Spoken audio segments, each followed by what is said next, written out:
Bismillahirrahmanirrahim. Assalamualaikum warahmatullahi wabarakatuh. Saudaraku pemirsa MTA TV dan pendengar Persada FM, alhamdulillah hari ini kita kembali berjumpa di 26 Maret tahun 2014. Dalam ruang psikologi bersama Bapak Dr. Andes Hadi Nugroho, kami akan mencoba membahas masalah rumah tangga Anda, juga masalah karir dan beberapa hal lain yang barangkali terkait dengan pekerjaan. Kita akan segera menjumpai narasumber kita, Bapak Adi Nugroho. Assalamualaikum warahmatullahi wabarakatuh. Waalaikumsalam. Sehat pagi ini.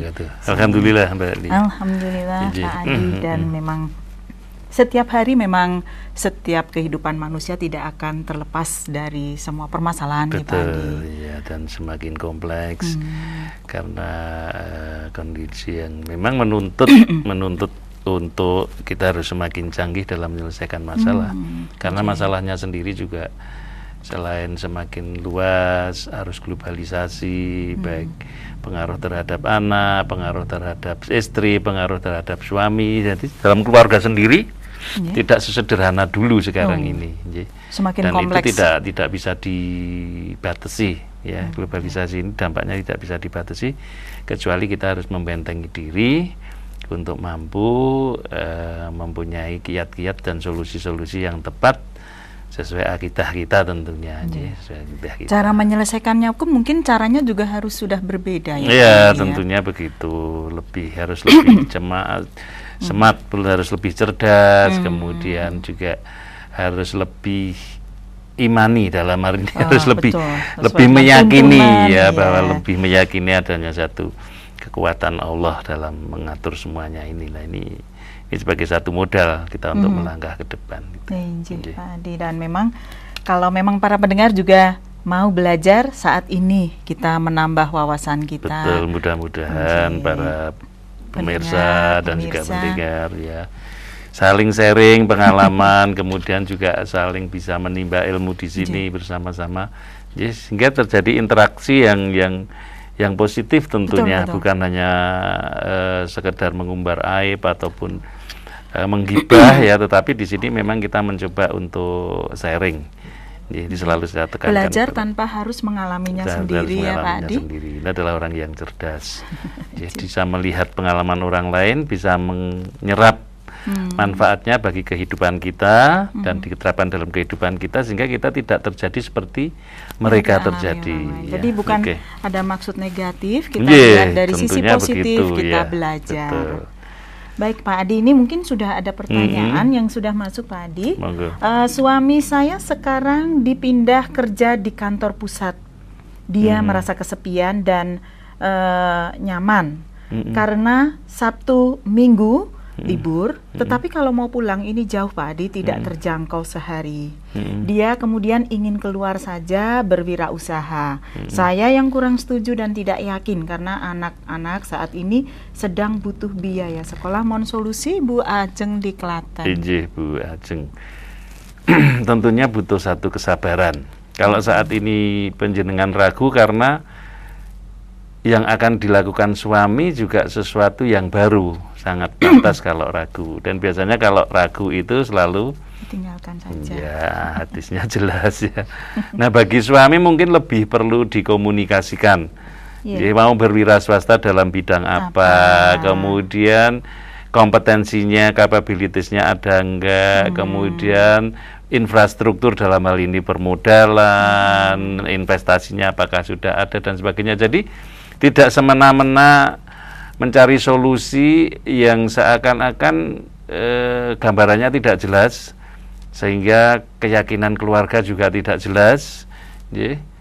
Hanya sekedar untuk menepis rasa sepi dan beberapa pengorbanan dari ketidaknyamanan mungkin ya. Lah ini saya kira saya setuju untuk mendekatkan diri dengan keluarga. Tetapi tentunya perlu di backup dengan rencana yang matang, kemudian action yang terarah ya, dan juga tentunya disembuyung oleh keluarga. Jangan sampai kita berwira swasta tapi malah menimbulkan konflik di rumah, sudah istrinya merasa tidak nyaman, ketar-ketir, khawatir ya. Itu nanti tutuannya jadi gede. Ada fail sedikit saja si istri sudah dibilang kan gitu ya, udah dibilang jangan sampai wis kaya mbiyen wae sik lah gitu ya. Nah, terus Saya kira keputusan yang bagus untuk mendekatkan diri dengan keluarga, tetapi perlu direncanakan lebih benar-benar ya, matang, Pak Andi, ya? Dipersiapkan lebih matang. Jadi sarannya ya, saya kira perlu, itu sebagai satu obsesi perlu, ya, sebagai satu destinasi perlu, sebagai satu goal perlu. Hanya untuk mencapai goal itu tentunya banyak variabel, banyak hal yang harus kita pertimbangkan. Anak yang sedang butuh biaya, kemudian adanya satu delay income mungkin, gitu. Lah kalau bisa di double, dalam hal ini bisa ditackle oleh istri dulu pelan-pelan, ya, sehingga kelihatannya sudah bisa mengganti, paling tidak prosentasenya untuk membackup sudah kurang lebih ya setengahnya begitu, ya. Cukuplah untuk running, untuk lari, baru kemudian diputuskan untuk keluar, ya. Jadi jangan kita jaga kendoke blorok gitu, ya. Sesuatu yang sudah pasti memang dan perlu pengorbanan, tentunya yang satunya sesuatu yang belum pasti, yang jelas nyamannya jelas dekat dengan keluarga, tapi langkah selanjutnya untuk perekonomian kita tidak terbackup. Berarti harus didiskusikan lagi, ya. Diskusikan lagi, dan saya setuju destination-nya ke situ, goal-nya itu berwira swasta, saya setuju. Hanya jangan mendadak tanpa persiapan yang cukup matang. Nggak bisa tiba-tiba, ya? Iya, nggak bisa tiba-tiba. Ya. Baik, ya. Selanjutnya pertanyaan di line SMS, saya usia 24 tahun, sering merasa cemas dan berkeringat ketika berhadapan dengan orang. Hal ini sudah 10 tahun mengganggu saya, Pak Adi. Apakah ini ansietas sosial? Dan apa kiat-kiat untuk mengatasi? Apakah diperlukan obat depresi? Saya sudah mencoba untuk membiasakan diri berkumpul dengan orang, namun masih sama saja, Pak Adi. Terima kasih. Berkumpul dengan orang tetapi pasif sama saja. Terus dengan berkumpul dengan orang tapi duduknya paling belakang, kemudian cuman sekedar datang jadi pendengar, kemudian pulang, ya. Itu silaturahmi itu ya silaturahmi yang interaktif kalau bisa, ya. Saling bertutur sapa, saling mengingatkan, saling sharing pengetahuan, bicara di depan mereka. Jadi bukan hanya sekedar member yang pasif. Ya. Karena biasanya orang itu kalau sudah trauma dengan kecemasan, anxiety, dia cenderungnya menarik diri. Karena paling nyaman kalau dia ada di dunianya sendiri.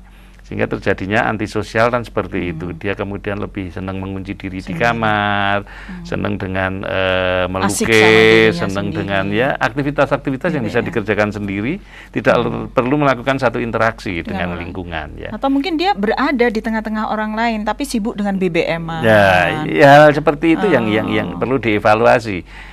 Tadi aktif penjenengan seberapa jauh untuk berlatih mengurangi kecemasan. Ya, sementara mekanisme yang terjadi pada fisik Anda sesuatu yang wajar. Orang yang cemas biasanya diikuti dengan ritme jantung berdetak lebih cepat, kemudian itu menyebabkan keringat dingin, ya. Kemudian mungkin ada psikosomatis yang lain mengikuti, misalnya terus diare, terus banyak dan itu setiap orang sendiri-sendiri. Nah, apakah itu ada obatnya? Ada. Yang jelas tentunya ada obat kecemasan, tentunya ada, ya. Tapi tidak bisa membantu.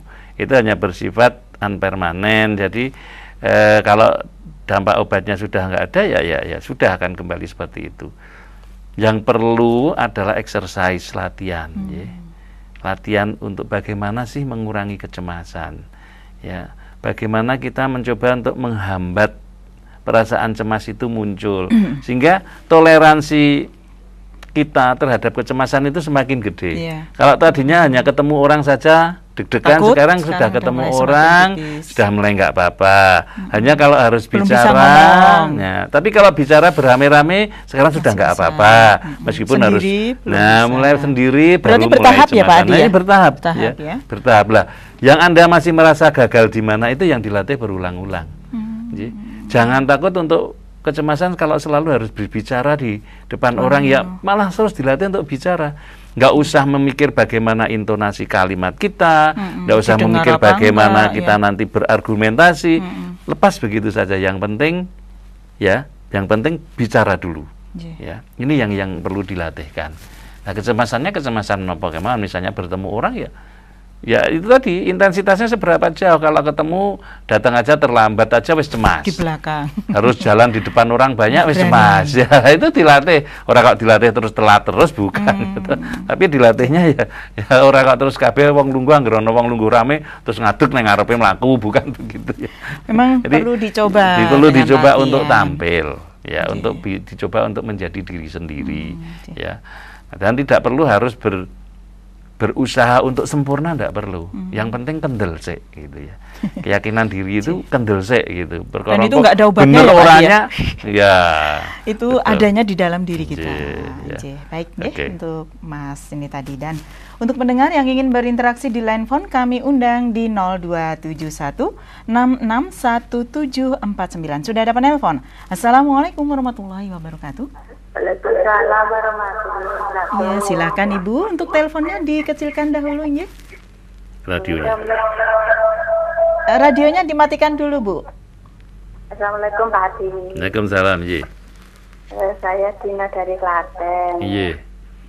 Saya mau tanya, suami saya kan kalau sholat subuh itu kesiangan terus. Sedangkan saya kan harus bekerja. Apakah itu termasuk sholatnya itu gimana gitu? Terima kasih. Assalamualaikum warahmatullahi wabarakatuh. Kalau telat itu ya tentunya tidak tepat waktu. Tapi kalau telat itu misalnya kolo-kolo karena capek, kemudian bangun tidur telat lah. Tepat waktunya ya pada saat bangun itu. Nah biasanya itu bisa terjadi karena satu masih menganggap remeh masalah sholat. Ya, pengetahuan tentang kewajiban sholat itu masih rendah ya. Ya masih tipis. Jadi perlu belajar lagi bagaimana menjadi seorang Muslim yang baik. Ya, sedangkan yang membedakan kita itu Islam sama tidak itu sholatnya, berarti sholat itu penting sekali. Jadi biasanya ada kecenderungan masih meremehkan, kemudian kedua males, ketiga kebiasaan. Ya, nah ini yang harus dirubah. Lah bagaimana merubahnya? Istri yang harus ngretai, harus selalu ngretai. Ya, kemudian mungkin dimasukkan dalam satu lingkungan komunitas yang cukup bisa mensupport tertib sholat. Ya, kalau sholat sekarang dituntut untuk jemaah, menjadi imam. Ya dalam keluarga, kemudian anaknya dan ininya memaksa bapak harus sholat. Pertama-tama memang berat, tapi lama-lama ini menjadi satu kebiasaan. Ya, ini menjadi satu kebiasaan yang positif. Ya, terus tadi seperti meremehkan, ya caranya dikasih ngerti, dikasih ilmunya, bagaimana pentingnya sholat dalam kehidupan seorang Muslim. Ya, kemudian tentang males, ya tentunya digredahi, diingatkan. Kalau perlu sedikit dipaksa, ya, biar rodok pekewoh ya rapopo, ya, pertama-tama pekewoh rapopo, pekewoh karo istrinya sudah ngenteni nunggu di sajadah, ya kan, kemudian dia wis apa ya, ndang putih nggak perlu ditutuh ya, dituntun ke kamar mandi, kemudian orang terus diwuduke terus disolatke itu kan jenazah. Nggak usah bilang, ini bang kau disolatke lho Pak ya, nggak usah ya. Nggak melatih kebiasaan itu diulang-ulang menjadi satu habit, menjadi satu kebiasaan di rumah. Bisa misalnya tidak mesti sekarang kalau telat itu isya, subuh, luhur, asar, maghrib kok telat terus ya sekarang ya wis saiki anggere maghrib karo isya wis ora telat. Bisa berjemaah ya, karena Anda bekerja mungkin ya di rumahnya setelah maghrib sama isya. Sudah, tapi kan lama-lama berkembang nanti ya. Subuh sekarang digredahi harus ke masjid ya toh. Ya, terus nesu ya ora apa-apa gitu ya. Tapi ingat dengan lemah lembut ya, laki-laki itu tidak mau didikte, jadi seakan-akan tidak mendikte, hanya menghimbau bahwa aku sayang kamu Pak, makanya ayolah sholat ya toh. Nah gitu, jadi supaya lama-lama dia akan menjadi satu kebutuhan kok nantinya ya. Sholat itu menjadi satu kebutuhan, seakan-akan kalau tidak seperti itu enggak pas hidupnya, ya, ada sesuatu yang kurang lah. Itu bisa dicapai kalau sudah menjadi ritual kebiasaan hidupnya sehari-hari. Sholat kalau nggak ke masjid rasanya aduh nyesel ya, meskipun angkanya cuma 27 kali tapi lah gitu ya, bukan angkanya, tapi seperti kalau dia biasa pakai dasi, ke kantor nggak pakai dasi, dia merasa sesuatu yang kurang. salah kostum ya. Kostum ya, saltum salah dan kostum salting. ya, salah tingkah, merasa nggak nyaman dalam lingkungannya lah. Begitu juga nanti dibiasakan dalam sholatnya. Kalau memang ibu pengen lebih jelas lagi bisa ditanyakan kepada Ustadz ketika Ustadz on air, bagaimana sih atau gitu sore ya. atau Fajar Hidayah, ya. monggo. Dengan dasar-dasarnya nanti. Oke. Baik. Kami terima kembali yang sudah bergabung di line phone 661749. Assalamualaikum warahmatullahi wabarakatuh. Ya, baik, kita ke line SMS. Bapak Adi mau tanya bagaimana cara menghilangkan sifat gengsi pada diri sendiri. Soalnya saya itu dalam hati ingin berbuat baik, tetapi kadang rasa gengsi itu membatasi apa yang ingin saya perbuat. Terima kasih jawabannya. Iya, gengsi, kemudian meletakkan harga diri tidak pada tempatnya yang seharusnya, itu memang sangat sering terjadi, ya. Pada remaja apalagi, yang tua-tua aja masih banyak yang sok gengsian, sok sensi, ya toh. Sehingga kadang-kadang bagi orang lain itu sesuatu yang wajar, bagi dia menjadi tidak wajar. Hal-hal seperti itu sebetulnya penyakit atau bukan toh gitu ya. Orang yang sensitif itu penyakit atau bukan? Orang yang menarik diri pergaulan karena merasa dirinya lebih, ya, gengsi, sehingga diterima orang lain sebagai satu keangkuhan, diterima orang lain sebagai satu kesombongan, itu apa penyakit apa bukan? Iya, itu penyakit. Ya, itu penyakit hati maksud saya. Ya. Terus yang sekarang perlu dijujuri pada diri sendiri adalah gengsi ini satu alibi untuk malas melakukan sesuatu, ataukah suatu dorongan pada diri kita, ya, untuk tidak mau berbuat seperti itu karena merasa bahwa itu tidak pantas buat saya. Lah ini yang perlu dicermati, ya. Kok selalu aku kudu nglurui ya? Dalam kehidupan suami istri sering sekali terjadi. Sudah ngalah. Nek ra aku sing nyedak sik, jarang dia ngejak ngomong, ya. Jadi suaminya marah gitu ya. Suaminya marah itu terus kalau tidak kita dekatin dulu, itu suami itu nggak pernah terus mau ngajak ngomong terus ngalah gitu. Tapi kalau kita sudah ngereh-reh, ya ngelus-ngelus kumisnya misalnya, ya, itu baru dia kemudian ngajak ngopek barang, ya. Nyana padune wano lah itu ya. Nggak apa-apa ya. Anda bukan berarti harus meletakkan harga diri seperti suami Anda yang keliru tadi. Terus gengsi. Kena wae dadi wong lanang menangan terus. Kira gelem nyedak ya wis aku ya wegah. Saya tak nanggone wong tuaku. Lah ya ini sambil bercanda ya Pak Adi ya. Apa yang diselesaikan itu tidak proporsional dengan perilaku penyelesaiannya. Ibarat mau membunuh nyamuk itu pakai batu ABC. Ya, jadi batu ABC-nya dipegang, dilempar ke nyamuknya, itu belum tentu kena.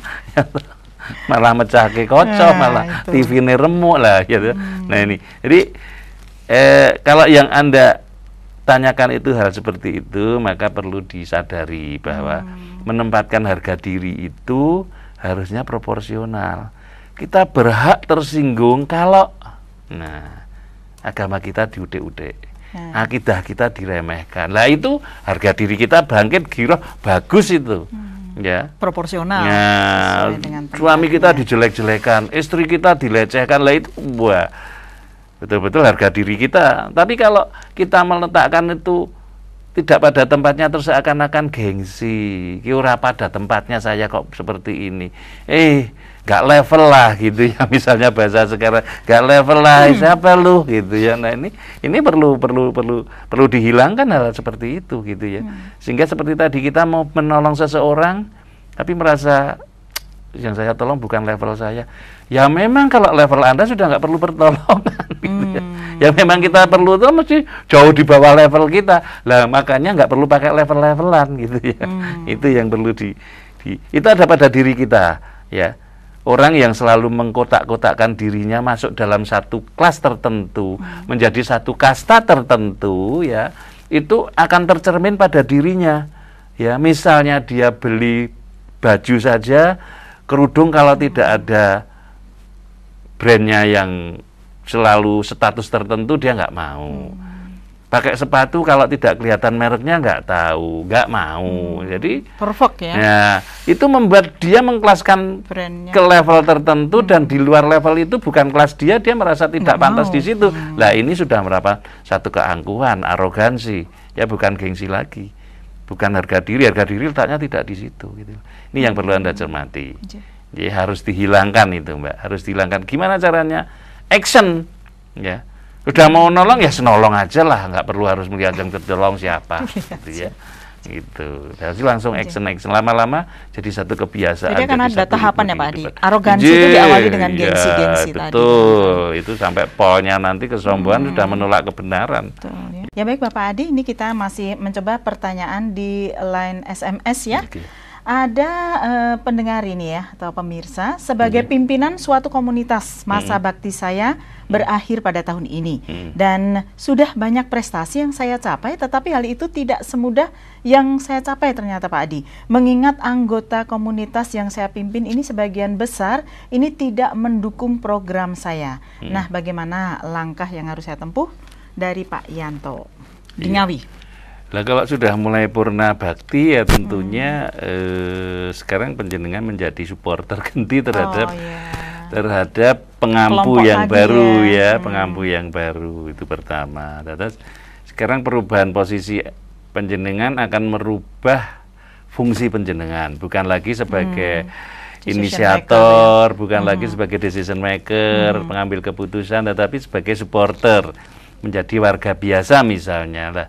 Sekarang sebagai supporter ini panjenengan harus beraktivitas sebagaimana pada saat panjenengan jadi pimpinan itu berharap supporter panjenengan seperti apa, yang penuh inisiatif, yang itoah terhadap program pimpinan, yang lah ini yang Anda jalankan untuk ikut mewarnai member sehingga mereka bisa melihat Pak Yatno ini setelah jadi member kok ternyata kok begini ya gitu. Dulu kita nggak seperti itu waktu jadi anggota, tapi beliau setelah jadi anggota seperti ini. Ngaten ya.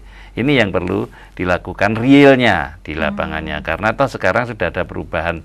Kan sudah purna bakti ya, sudah sekarang ini menjadi member. Kalau tidak salah pertanyaan panjenengan kan sudah banyak prestasi yang diraih ya, zamannya Pak Yanto. Ya tidak bisa full misalnya ya. Sekarang ini menjadi member ya tentunya mencoba untuk menyempurnakan bagaimana sih seharusnya menjadi member berdasarkan pemikiran pimpinan gitu ya. Pada saat Anda di pimpinan kan ada satu harapan, anggotaku itu seperti X misalnya. Nah sekarang sebagai satu anggota Anda harus menjadi seperti X yang diharapkan oleh pimpinan tingkah lakunya gitu. Jadi, ini yang mungkin akan akan menginspirasi anggota-anggota yang lain, kemudian akan membuat patron-patron membuat pola-pola berperilaku sebagaimana panjenengan sebagai anggota yang produktif misalnya. Itu mungkin yang perlu dicoba untuk dilatih lagi, dihayati lagi gitu. Oke. Ya baik, ini untuk para pendengar tentunya masih di 661749 kembali kami terima. Assalamualaikum warahmatullahi wabarakatuh. Waalaikumsalam warahmatullahi wabarakatuh. Ya, dengan Bapak siapa di mana Pak? Bapak Supri di Kudus, Mbak. Pak Supri, mohon maaf radionya dikecilkan dulu Pak Supri. Monggo Pak Supri. Ya. Ya, pertama-tama saya mau tanya. Untuk cabang MTA di Kudus itu di mana, Mbak? Iya. Kemudian? Terus yang kedua, itu saya tuh pekerjaannya tuh di gudang kertas. Ya umpamanya kan di gudang kertas tersebut kan ada ayat-ayat Al-Quran atau apa Arab-Arab gitu loh, Mbak. Dan itu nggak menutup kemungkinan untuk diinjak-injak atau kena kaki, atau diduduki atau gimana itu, Mbak. Oh iya. Itu kan jumlahnya banyak sekali, mungkin ya ada beberapa lembar buku-buku untuk Al-Quran atau hadis atau ayat-ayat pokoknya Arab gitu, Mbak. Itu gimana untuk pertanyaan itu, Pak, apa boleh apa enggak atau gimana? Soalnya kan kalau umpamanya enggak dikerjakan atau daur ulang itu kan bisa mengurangi kertas atau itu loh Mbak. Dan terus terang tuh ada yang diinjak, ada yang diduduki, sobek gitu ya Pak ya. Itu mau tanya itu boleh apa enggak itu Mbak, hukumnya gimana gitu loh Mbak. Udah, Sambung, itu aja Pak ya, terima kasih untuk terima kasih Pak Supri pertanyaannya.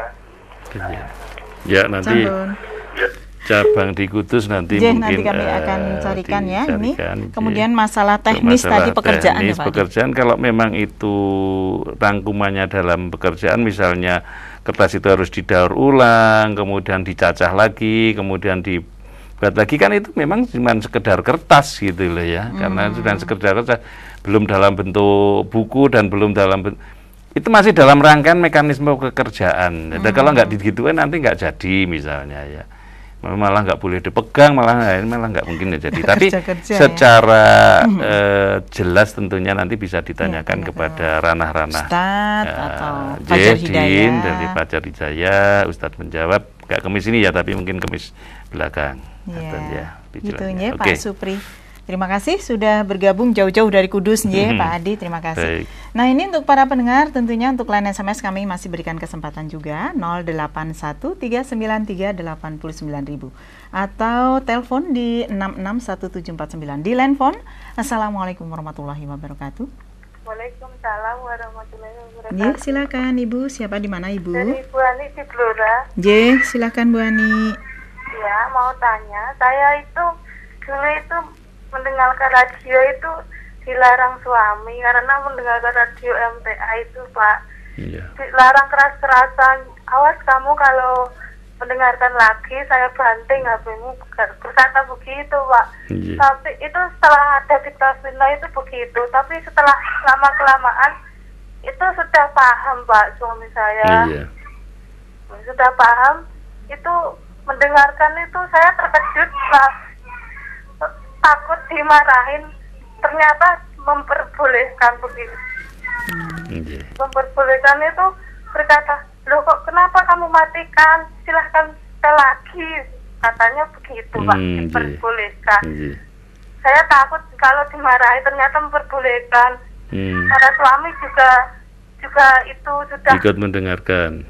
Iya, sudah mendengarkan. Sudah tidak marah lagi gitu Pak. Dulu juga suka mendengarkan, tapi ada fitnah-fitnah itu loh Pak. Jadi malah tambah marah, tambah dilarang gitu Pak. Sekarang itu saya mendengarkan, dia juga ikut mendengarkan. Tapi anehnya itu Pak, saya mengaji di cabang itu nggak diperbolehkan itu Pak. Gimana ya Pak ya?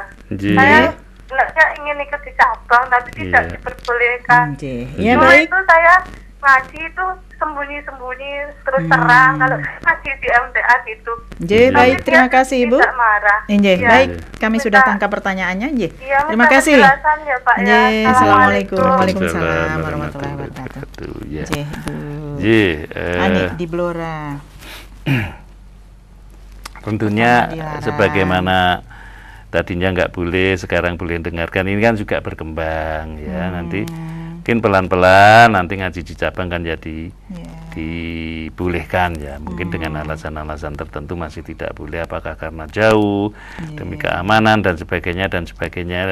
Yang penting tidak patah semangat saat ini kan masih bisa mendengar materi pengajiannya ya, masih bisa tanya jawab lewat radio ya. Nanti pelan-pelan tetap geretai untuk kalau perlu suami juga diajak sebagai mustami di binaan di binaan dulu misalnya. Kalau mungkin pengajian cabang dianggap sudah terlalu ini ya, di binaan dulu sama-sama penggemar radio misalnya ya. Nah ini terus pelan-pelan lah ya, pelan-pelan, jangan niatnya sudah bagus dipertahankan niat itu ya. Sekarang ini suami sudah boleh dengarkan radio juga sudah suatu perkembangan yang hidayah yang masuk ke suami itu, alhamdulillah lah. Mudah-mudahan ini berkembang terus. Lama-lama kan semakin ngerti, oh ternyata MTA itu seperti ini toh.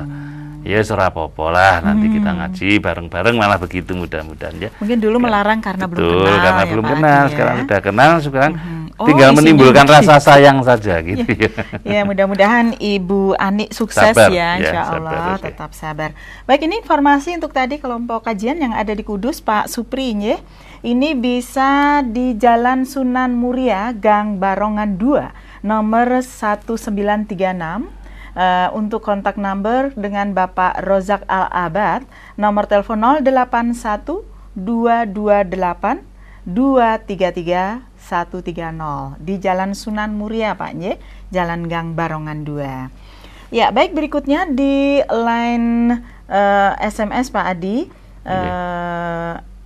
Anak saya ini tentang pembiasaan sholat nanti bisa ditanyakan kepada Ibu Siti Munawaroh ya di PAUD, dan kita akan mencoba lebih ke ini Pak Adi ya, ke entrepreneur ya, kita wirausaha. Ini ada seorang istri mencoba membantu suami dengan pengrajin perak. Selama ini kulaan di kota gede. Nah, ini strategi kulaan yang bagus itu seperti apa, Pak Adi? Strategi kulaan aja tanyanya ke Pak Adi, coba. Benar memang. Sebetulnya dasarnya bisnis itu sederhana. Cari biaya semurah-murahnya, ya, kemudian dijual seharga semahal-mahalnya sehingga jatah untung segede-gedenya. Ya, tentunya tidak ada larangan untuk itu karena itu masalah. Yang penting tidak cheating, tidak tricky, tidak licik, tidak menipu dan sebagainya. Terus untuk kulaan yang paling tepat itu satu, langsung ke sumbernya. Ya.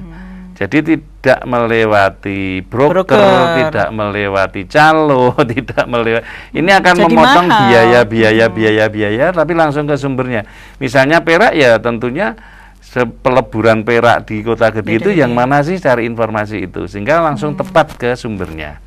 Dengan tepat ke sumbernya, penjenengan mendapatkan jaminan kualitas tentunya. Kemudian kedua, mengurangi mata rantai biaya, sehingga dengan menaikkan harga yang tidak terlalu tinggi, penjenengan sudah mendapatkan keuntungan yang relatif cukup ya.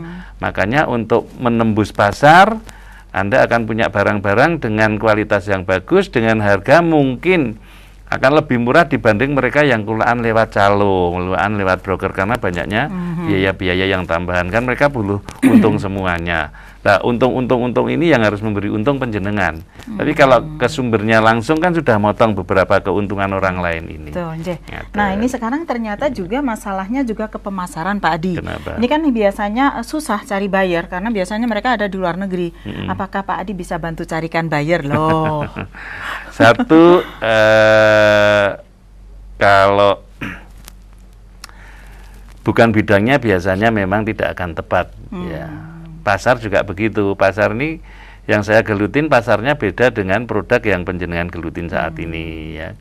Yang jelas, kalau sederhananya begini, gunakan semua fasilitas teknologi yang canggih saat ini, adakan di rumah Anda. Online. Ya, misalnya dengan buka internet, kemudian punya internet di rumah ya, yang bisa 24 hours open, 24 jam jalan, unlimited. Ya, kemudian ini yang akan membuat Anda bisa browsing, bisa searching ya.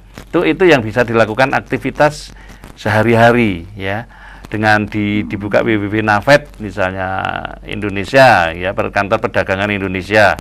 Nah, maka di situ akan ada seller, nanti ada kategori perak, buyer perak itu siapa saja. Nah, dari situ kemudian baru bisa dicoba dikontak dengan dikirimi email ya, kemudian dikasih foto-foto produk. Itu cara pertama. Cara kedua, penggunaannya dengan kita membuat website. Kita punya page, kita punya halaman. Ya, misalnya www.ibusiapa.co.id ya misalnya. Sehingga Anda bisa dicari orang lain yang butuh perak gitu, sehingga jadi temu dengan buyer. Nah, semua teknologi canggih yang saat ini bisa dipakai untuk infrastruktur membackup penjualan penjenengan digunakan ya. Kemudian ketiga, action langsung, ikut pameran-pameran kerajinan perak ya. Misalnya biasanya ada di Jakarta pameran home industri ya, dan sebagainya, kerajinan Dekranas itu ya mungkin ya. Nah, ini semua jadwalnya ada di Kadin Indonesia, ada di Nafet Indonesia, ada di Perdagangan Indonesia, ya bisa dibuka di internet semuanya. Ini mudah sekali, ya. Jadi dunia itu betul-betul terbuka dengan sekarang internet ini untuk dagang. Ya? Anda yang sekarang ini harus aktif untuk berpartisipasi mengambil keuntungan dari keterbukaan pasar yang global ini, ya. Jadi tidak perlu lagi kita cari broker, kemudian perantara. Yang ketiga tentunya perilaku perdagangan yang syar'i yang kita jalankan, jujur, amanah, ya, kemudian tentunya tepat dalam memuaskan janji, ya, dalam menepati janji. Kiriman ya kalau kirim seminggu kemudian on time, ya mestinya harus seminggu on time dan sebagainya. Nah, ini tinggal kiat-kiat bagaimana kita menjaga buyer yang sudah kita tembus, ya. Tapi kalau memang langkah pertama menembus buyer ini sulit. Langkah yang terakhir mungkin ya memang harus lewat broker dulu, lewat eksportir, sementara penjenengan jadi produsen dulu, ya. Tapi kalau penjenengan sebagai trader, pedagang, maka Anda harus buat harga yang kompetitif sekali sehingga broker masih bisa ngambil keuntungan dari harga penjenengan, ya. Karena dia juga butuh komisi biasanya. Wes Bu, kita kenal ke buyer gini, tapi saya minta fee, minta komisi 2% sampai sebesar 5% lah dari transaksi penjualan yang terjadi. Lah ini semua harus dimasukkan dalam kalkulasi penjenengan. Ya, itu juga bisa ditempuh lewat pihak ketiga dulu, ya. Nah, tentu sudah beberapa cara yang saya gambarkan. Karena saya tidak menguasai bidangnya, ya saya bisa membantunya adalah bagaimana saya awal dulu juga mencari pasar, seperti itu yang kita lakukan. Di rumah harus dimodali untuk bisa internetan, ya, kemudian buka website. Sekarang udah harus sekarang sudah diberantas buta internet itu, ya Pak Adi, ya itu kan senjata yang betul-betul sangat tajam dan sangat fungsional. Asal kita bisa memanfaatkan secara optimal dan positif juga. Dan itu sebetulnya terbuka ya Pak Adi, ya, pangsa pasar ini untuk langsung nanti di situ akan ada item kebutuhannya, kemudian bisa dikontak dengan email, ya, kemudian kalau dia kirim gambar, kalau bisa kirim contoh, biasanya sampel juga beli, ya, misalnya. Kita berarti harus pintar bahasa Inggris juga, ya, karena berhubungan dengan komunikasi itu harus, dan itu kan kita bisa nyewa orang yang bisa ngerti bahasa Inggris. Begitu, iya. Tidak mesti harus kita yang berbahasa Inggris, sewa saja orang gitu. Begitu. Jadi sudah punya operatornya, betul, untuk menangani webnya. Baik, kita terima kembali yang ada di line phone. Assalamualaikum warahmatullahi wabarakatuh. Salam. Ini dari Palembang. Oh, dari Palembang, ya. Silakan Pak. Nama ini menangani anak saya ini kalau di masyarakat susah dengan itu. Mohon maaf Bapak, saya tidak bisa membaca kata-katanya, ya, barangkali bisa dicoba lagi nanti. Iya, terima kasih. Baik, ini 5 menit terakhir Bapak Adi, barangkali memang ada hal-hal yang bisa kita sampaikan kepada para pendengar. Dari Palembang, mohon maaf karena sinyal mungkin sehingga agak kesulitan untuk mendengar dengan jelas pertanyaan tentang putra dengan anak penjenengan tadi, ya. Nanti next time kita akan coba bincang-bincang lagi. Baik, jadi intinya kalau kita lihat pembicaraan kita singkat ini karena 1 jam itu untuk mengupas masalah-masalah, ya. Jadi masalah-masalah rumah tangga yang sudah sekian tahun masa harus selesai dalam waktu 5 menit kan ya nggak mungkin, ya. Tapi dengan adanya sharing paling tidak ini membuka, ya. Ini membuka wawasan, kemudian membuka kasanah, ya, sehingga orang lain juga bisa melihat kadang-kadang kok masalah sama dengan saya, ya. Misalnya pemasaran tadi, ya pemasaran sama, tapi saya ini masalah nanas misalnya, atau masalah kebun pisang saya, hanya atau beda produknya, teknisnya ya. Nah, tekniknya sama. Terus mudah-mudahan lah, apalagi sekarang ini kita bisa berinteraksi, ada gambar, ya. Ini akan lebih membuat kita bersemangat dalam memanfaatkan waktu kita untuk bisa beranjang sana di radio dan TV MTA, ya, untuk saling berbagi, ya, tentunya hal yang positif, hal yang produktif, dan tanpa mengurangi, ya, mempererat kebersamaan di antara kita. Ini yang mungkin bisa kita aturkan. Mudah-mudahan next time kita akan bisa berbicara lebih panjang lebar, ya, panjang lebar untuk kasus-kasus tertentu. Saya sebetulnya pengen buat tema-tema, tetapi saya yakin bahwa saat ini akan lebih enak fleksibel yang tanpa bebas tema ya bisa masuk kemana-mana. Hanya nanti kalau memang butuh rujukan mungkin ya ada yang request, kita akan coba siapkan minggu depan untuk topik-topik yang memang di request oleh para pemirsa maupun para pendengar gitu. Ini Pak Adi. Nah, ini satu pertanyaan lagi. Baik, silakan Ibu. Saya lulus S1 PGSD tahun 2013, Pak Adi. Sekarang tidak ada kegiatan di rumah. Tiap mau ngelamar kerja yang agak jauh dari rumah, misalnya ke Surabaya, ini tidak boleh sama orang tua. Karena alasannya takut pergaulan. Ketika dibutuhkan tenaga kerja di SDITMTA, saya juga ingin ngelamar. Tetapi orang tua saya tetap tidak mengizinkan dengan alasan jauh juga. Sudah berbagai cara membujuk orang tua, tetapi masih tetap tidak dapat izin. Sedangkan saya ini sudah jenuh rasanya, tidak ada sesuatu yang menantang. Padahal belum ada setahun lulus dan tidak ada kegiatan di rumah. Mau nasihat dari Mbak Via di Tuban. Iya, Mbak Via di Tuban. Nasihat yang paling jitu adalah panjenengan minta nasihat pada orang tua. Sebetulnya apa yang diharapkan orang tua terhadap Anda setelah Anda lulus? Apakah sebagai pengasuh orang tua yang harus menemani terus, yang harus dilihat terus setiap hari karena sayangnya seakan-akan barang porselin yang kalau tergesek mesti pecah ya lah. Ini adalah perjalanan proses hidup panjenengan dari masa kecil sampai lulus. Kalau dari kecilnya sudah terasa overprotective, sangat mengekang, sangat otoriter, kemudian sangat mengarahkan. Lah sekarang butuh arahan aja ke Bapak. Ya, dikembalikan ya. Kembalikan ke Bapak. Pak, sekarang ini saya sudah lulus, terus arep gawe apa? Nek saya ngelamar gawean ora ana, lah nang kene iki isine alas ora ana SD-ne, pokon ngajar ketek, ya toh. Ya gitu ya, dengan santai saja. Saya dulu sekolah suruh apa gitu. Coba ya, saya tuh dulu sekolah itu sekolah wis golek-golek gelar wae wis. Nek perlu kowe sekolah meneh ya sudah, kok gawe sekolah meneh tak sekolah meneh. Wong kuwi ya ado nang kene enake S1. Nek S2 kudu nyabrang pulau misalnya ya. Akhirnya kan dia pergi lagi. Itu pergi lagi ya. Kemudian kedua, perlu pembuktian ya, perlu pembuktian kepada orang tua bahwa panjenengan sudah dewasa. Mungkin yang dilihat orang tua itu panjenengan masih kecil seperti dulu ya. Nek mimik kudu isih dimimiki, ya nek isih ngompol ya, misalnya. Cobalah Anda bertingkah juga lebih dewasa saat ini ya, lebih mandiri ya. Itu sehingga kesan orang tua juga cong ya. Anakku wis beda sekarang ya. Sekarang ini takut pergaulan ya, jadi tanda tanya sekarang ini panjenengan bertingkah laku dalam bergaul saat ini seperti apa gitu ya. Apa nyat mengkhawatirkan sekali dolan mulai bengi lah. Iki wis tak tunggoni mulai bengi terus ya. Nek neng kono ora ana sing nunggone para mulai esuk gitu ya. Ini yang Anda dievaluasi juga ya. Ini cuma joke aja. Saya yakin panjenengan jalan lurus ya. Nah, bisa terlaksana aja Pak Adi. Dia ditanyakan pada Bapak, Pak sekarang saya maunya seperti apa? Ya. Nek ben cedak ya aku digaweke omah ning cedak SDMTA dadi aku mulai sekolah ya betul. Atau Bapak bikinin sekolah sendiri. Bikin sekolah sendiri. Sing kersane Bapak saiki piye? Oh dikembalikan dulu Mbak. Aku wis jenuh, Pak. Aku wis kesel. Nek nganggur terus lah aku golek edit kapan. Nah kepengen mengaplikasikan ilmu begitu nggih Pak Adi. Ya. Iya, terus karena lebih terbuka komunikasi intens dengan Bapak.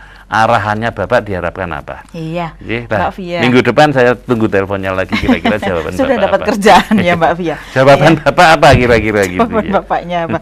Ya Pak Adi, memang banyak yang sudah kita kupas hari ini. Mudah-mudahan ini bisa membantu untuk para pendengar atau minimal masalahnya mirip-mirip.